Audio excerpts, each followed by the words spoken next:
Welcome to the Gag Is podcast with me, your host, Charlie Shante, where I share the roller coaster of my life, the highs, the lows, and everything in between. After becoming a teen mom at 14 and a widow by the age of 21, it's a journey filled with tears and laughter, reminding you that even in the toughest moments, there's hope.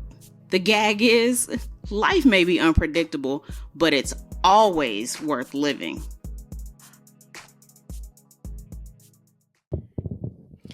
Hey y'all, welcome back to the Gag Is podcast. I am your girl, Charlie Shante. Thank you for joining me on another episode. You know what I always say. Listen to this episode, it must be Friday because new episodes drop on Friday. But you may not be necessarily listening to this on Friday. You may be listening to it on another day. But just know that new episodes are released every Friday. So make sure you check that out. Oh man, it's another week. I don't understand why it takes Friday such a long time to get here. Like, do you not want to be here Friday? Like, you are the best day of the week. Like, do you not want to be here? Like, let your girl know. Like, if you don't want to be here, like, let me know. But I hope y'all are doing well. Um, yeah, I hope y'all are doing well.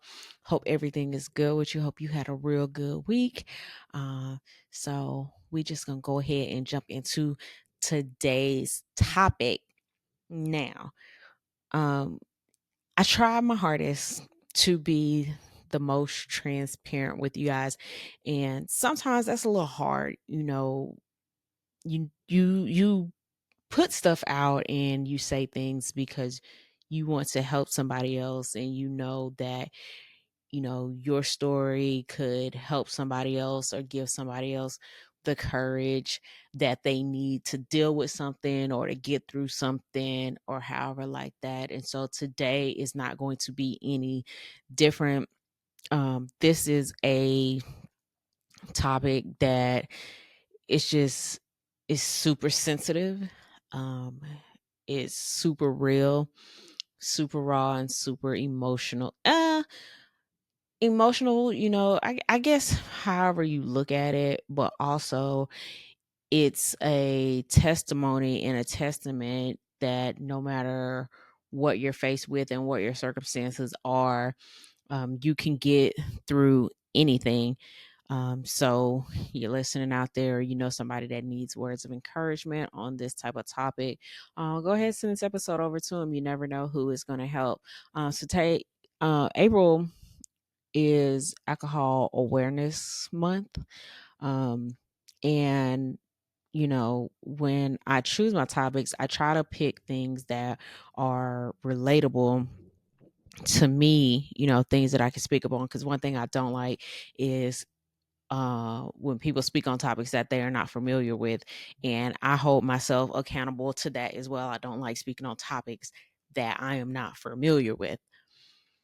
So, we're going to talk about alcohol. Alcohol awareness. Now, this is something that has plagued me since I was little. And when I say that, I mean this is something that I've had to deal with because growing up, both of my parents were alcoholics. My dad wasn't really in my life in the beginning portion, but when I got to meet him, I found out that, he was an alcoholic. And then I grew up with my mom and my grandma. And so my mom was alcoholic as well. And from an early age on, and the things I seen, I knew that, um, I knew, I know that that's not, if I ever had kids, I've been like, I know that this is not what I ever, want. So today we're gonna talk about a couple things, get a little sensitive, see my little soft side. I can't always be hardcore, I can't always be a thug, I can't always be a comedian.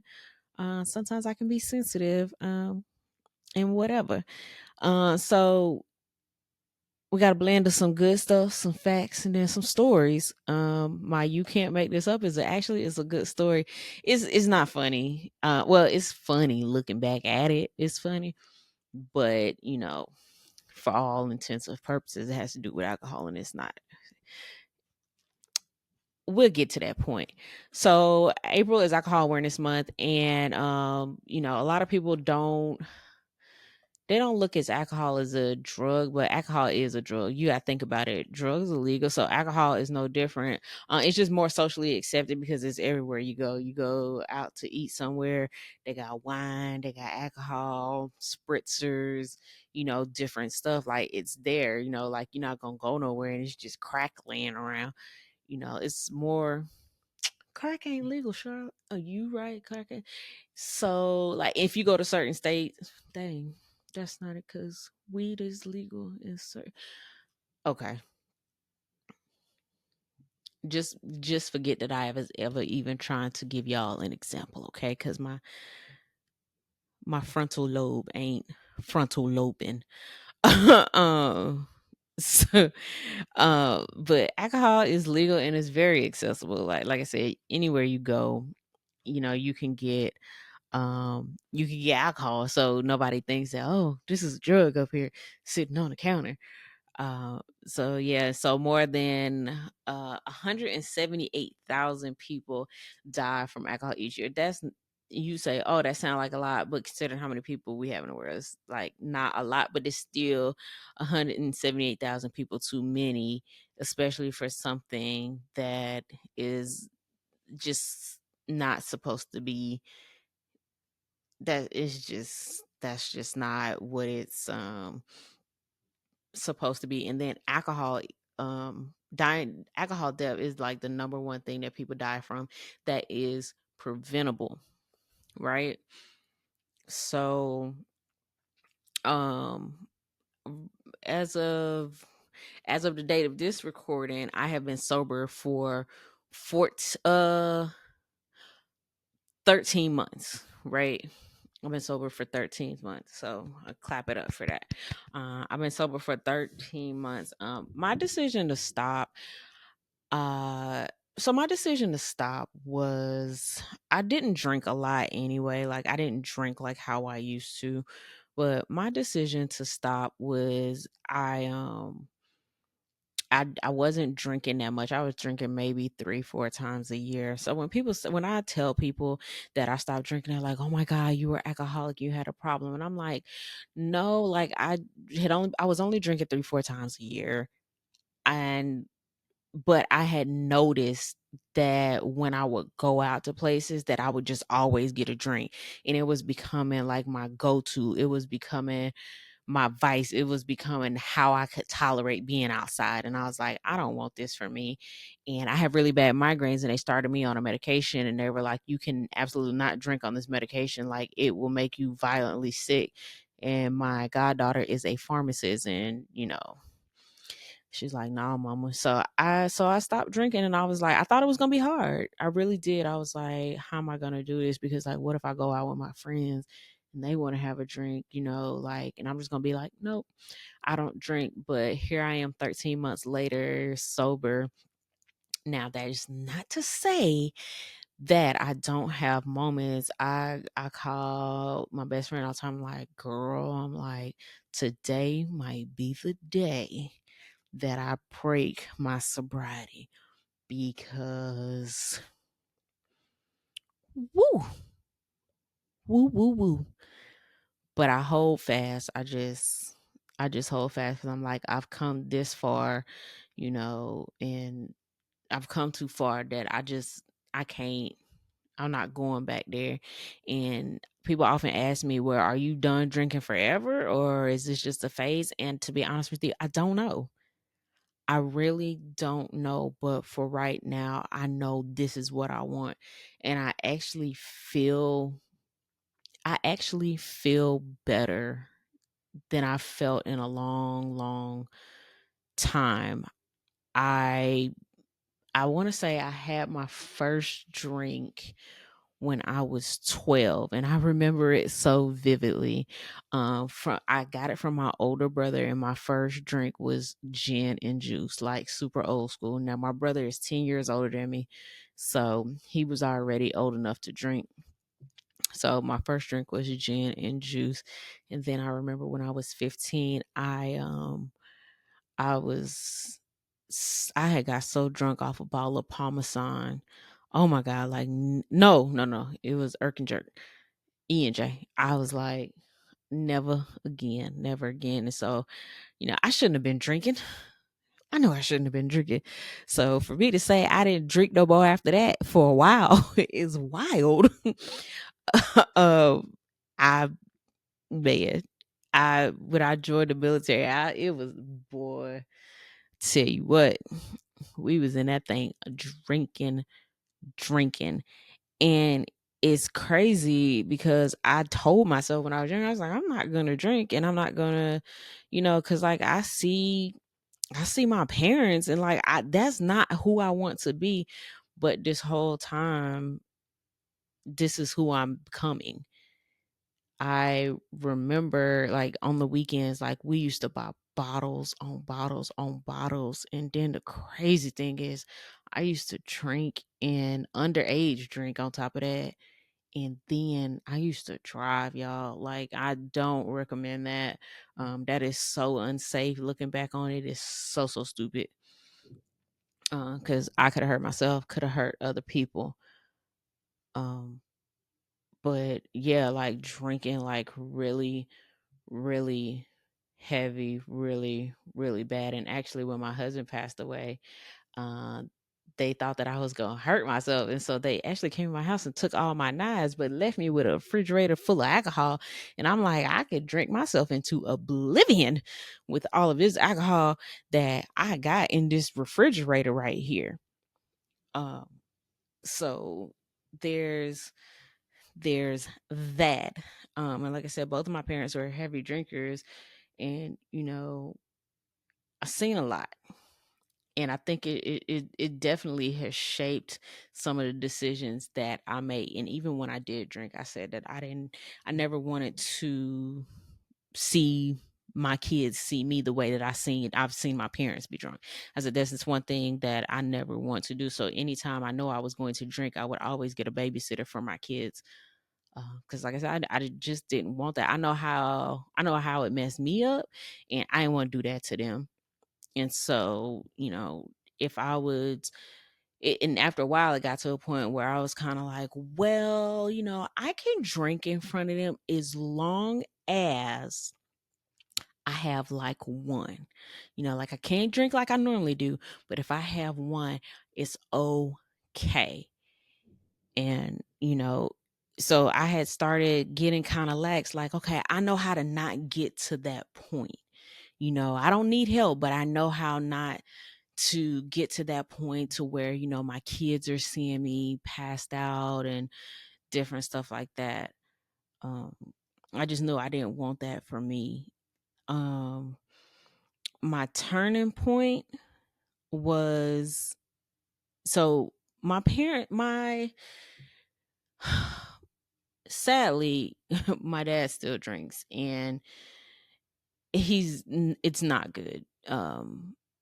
Like he got like a problem, and I've always tried to help him, but for some reason he just didn't want to stop. He don't want to stop, and now it's affecting his health. And I just I don't even know. It's just all bad. And about, I want to say like 10 years ago, I moved to Florida 10 years ago. And I moved to Florida, and then my mom moved here too. And then I told her if she moved here, that she would have to stop drinking, because I'm like, you can't stay with me. You can't be around my kids if you're going to continue to drink. So I'm like, basically, you either going to choose the alcohol or you're going to choose your grandkids. You can't do both. Like, no. So she chose her grandkids. I lived in Texas, and she would come and visit me in Texas. And I didn't allow, I knew how she would get. And so I used to not let her drink at my house, but it was to the point where my dad used to sneak alcohol to her at my house. And then if I didn't give her alcohol, she would go to like my neighbor's house and she would go like crying to my neighbors and stuff. And like they would be like, "Oh, why you treat your mom like that?" or whatever. They would get on me because they're like, "She just want to have a little drink or whatever," not understanding that they are fueling an addiction. And so she used to go to my neighbor's house and ask for alcohol and stuff. And so I told her enough, and I told her, I was like, "You can't come visit no more. None of that. Me and the kids getting ready to go to Florida. Don't if you nope. If you gonna drink, don't come visit us." And so after she told her grandkids, she decided to choose the grandkids over the alcohol. So I was able to save her, from that. And so I'm glad, and she thanks me for that all the time, because she's been an alcoholic my whole life existence. And you know I'm almost 40 years old. So that's a long time. So like I'm learning a new version of my mom. But like I said, unfortunately my dad is still caught in the cycle of that. Do I think I was alcoholic? No. But looking back on it, I think I was.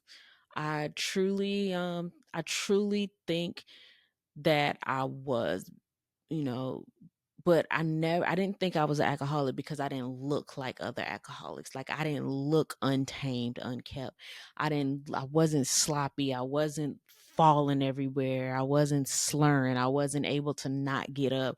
I didn't have alcohol coming out of my pores. Like I wasn't so in my mind, I wasn't exhibiting any of that. So in my mind, I'm like, I'm not alcoholic because I'm not doing all this. So like I am perfectly fine. But me not knowing that, just because I wasn't exhibiting that doesn't mean that I wasn't an alcoholic. It just mean that I had it under control, for the most part of it. And like I said, when I would go places, I would get a drink because I felt like that's what I needed to function, just to be out. And I felt like it was gonna start becoming a problem, and that's that's not what I want, and that's not the example that I want to set for my kids. you know you know like it's okay to have a drink and socialize, but to be drunk is something that I didn't want them to see, and it's something I pray every day that they don't turn in to that. LJ, I don't even think LJ New Face is going to. I don't even think he gonna drink alcohol. I know Marco Polo drinks, but I think he keep it just like real civil with it. Like I've never seen him drunk. I've never heard of a time of him being drunk. There was actually a time, funny story. There's actually a time he lives in New York, so I have his location, and he was like, "Oh, I'm on my way home from the club." He's like, "I'll text you when I get to my room." And I was like, "Okay." So I had woke up at like 3 o'clock in the morning, and I was like, "Dang, he ain't text me yet. And I know he been out drinking." And so I looked at his location, and his location was pinging in an alley. And I was like, "Oh my God, my child has got drunk and he is in an alley." And I was like, "Oh my God, oh my God." And I have to remember he's over 18. So I can't call the police. I can't do I can't do I can't do anything because um he's over 18. So I can't do anything. And I went into this whole thing. I was calling, texting, pick up the phone, answer, pick up the phone. He is doing none of this. I'm like, "Oh my God, oh my God, oh my God." So 5 o'clock, 5 a.m. rolls around. I texted my best friend, and I'm like, "Okay." Um, I'm like, he what, like, Jay's not answering. He's not, doing whatever. So she's like, "Okay, calm down, calm down." So I'm checking his social media. Y'all, when I tell you, your girl was spiraling. I was spiraling hard, spiraling hard as hell. So then like it was to the point, y'all, where I was about to call off from work because I thought my baby was in an alley because it was pinging at this building. I done Googled this building, and it was like it was a gallery, and I done did the Google Maps where you could see in there and stuff, and I was like, oh my god. So finally he calls me back, and he was like, why are you blowing my phone up, what's wrong? And I'm like, boy, what is wrong with you? And I was like, your phone is pinging in the alley, I'm just trying to make sure you was okay. And then this whole time, y'all, he was drinking, and he said he felt like he had a little bit too much, and he stayed at his friend's house because it was the responsible thing to do.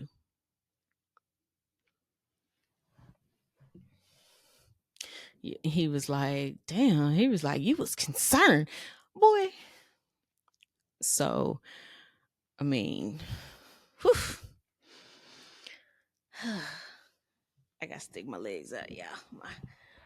My hips, y'all know I got bad hips. So yeah, that's my spiraling. I wonder if he remembers that. I'm gonna have to, after I record this, I'm gonna have to ask him, do he remember do he do he remember that story and remember him calling him like that? So moving right along. So if you or somebody you know has a problem, um, people are going to get help on their own time, right? But be encouragement meant for them, because they're going to need some encouragement when they go to seek help. Like when people think of help for alcoholics, they think that 12-step program or 28-day rehab, but it doesn't always look like that. Just depending on how long somebody's been drinking, they may need something that intensive, but some people just need just a better support system, just better people around them to quit drinking. Um, just support groups for me. I just took myself out of those surroundings where I didn't stop going to restaurants. I just, I prayed a lot. I just showed self restraint. And I was like, this is going to be okay. And like I've said about social media, I quit social media because if I didn't quit social media, you wouldn't get this podcast. Same thing with alcohol. If I got the alcohol, if I wouldn't have stopped alcohol, then y'all probably wouldn't be getting this podcast, because the time that I used to record and stuff like that, that's time that I probably could have been drinking or passed out because I was drunk. So this podcast is so, man, it is giving me life. It's giving me so much life. One of the things that you can do is to, you can always look online to get help. You can be discreet about it. You can always talk to your primary care physician to see what resources, because there are some medications that you can be prescribed to help you get through it and make it a little easier on you, especially if you've been drinking for a long time and you feel like you're going to suffer from withdrawals. There's medications to help you facilitate that. So that's something that you would speak with your primary care about it. When it comes to stop drinking and alcohol and awareness, there is not a one size fits all, because nobody's situation is the same. Everybody's situation is very unique. So, with unique situations come unique challenges and unique solutions. Like for me, I just did it cold turkey. I mean, there was no, okay, this week I'm gonna have this many drinks, and then next week I'll have that many, and do it like that. I just cold turkeyed it. And it was hard because I loves me a good mojito or a good margarita now. But, I had to show self restraint. So when I go out now, I get a virgin mojito and then I'm okay. It's just because I want to say Ocho Cinco. he doesn't drink. I believe, if I'm telling this correct, I believe he does not drink. And what he said is he used to get a small cup and put like some Sprite in it or whatever, and people never knew that he wasn't drinking because you got a small glass, and then if they put alcohol and then they put a chaser in it, it's gonna fizzle up just like a soda. And if it's clear, then guess what? You got the illusion, and so people just gonna automatically assume. So I have the mojito, and then nobody never knows because guess what? It's made the same way, except for it don't have no alcohol. It has a substitution of something else in it. So there's that.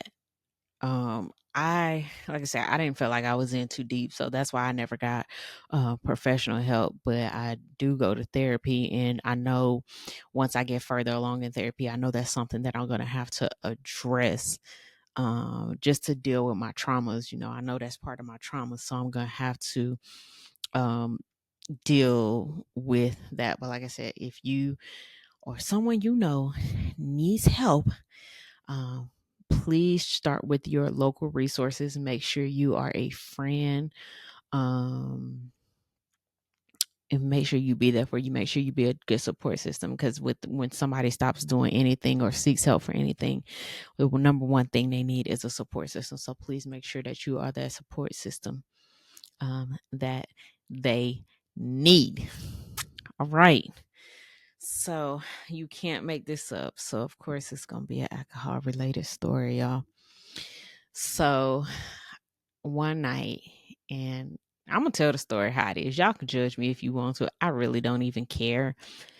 So one night I had broke up with my ex, and I was like, I am over him. I'm finna go out here in these streets and turn up. And I went out in the streets and did just that, turned up. I turned up real hard, and I never, ever forget it. I was drinking 151 punch. I mean, tossing them things back like those and sex on the beaches. And I was just throwing them things back like it would juice. I don't know how many I had. I know I wasn't driving, and I got home, and I come in my garage door, and then like the bathroom is right here in front, and like all I remember is opening that door and just throwing up everywhere. And I had this red, because like I couldn't make it the extra few steps to get to the bathroom. And I just remember for like a long time, there was this red stain on the floor. Like I tried to clean that joint up. I tried to steam clean it, but red stains. And it was white carpet. And so after that, I was like, I was too ashamed. Because I had to walk by this and see this every day to remind me of the bad choice I had made that night. And I want to say I'm never drinking either one of those drinks to this day. I've never drank a Long Island either. If you know, you know. Never drunk any of them drinks to this day. And so I went and got my floor, all my floors redone, because I got tired of looking at that stain in the floor. Like I was too ashamed. So, and I went and got the floors done. So that is my story. And we're going to go ahead and close this thing out.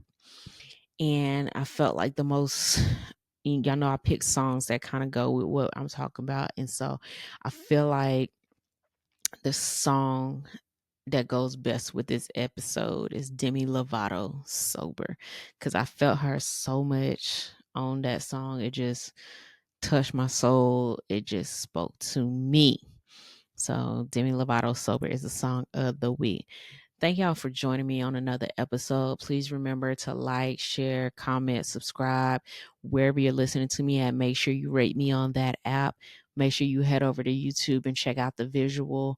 Make sure you follow us on Instagram at The Gag Is Pod if you would like to collaborate, or if you feel like you have something to contribute to the show and want to be a guest. Make sure you hit me at The Gag Is pod@gmail.com, and I'll check your email, and then I'll see what we can do from there. All right, y'all, until next week. Bye, guys.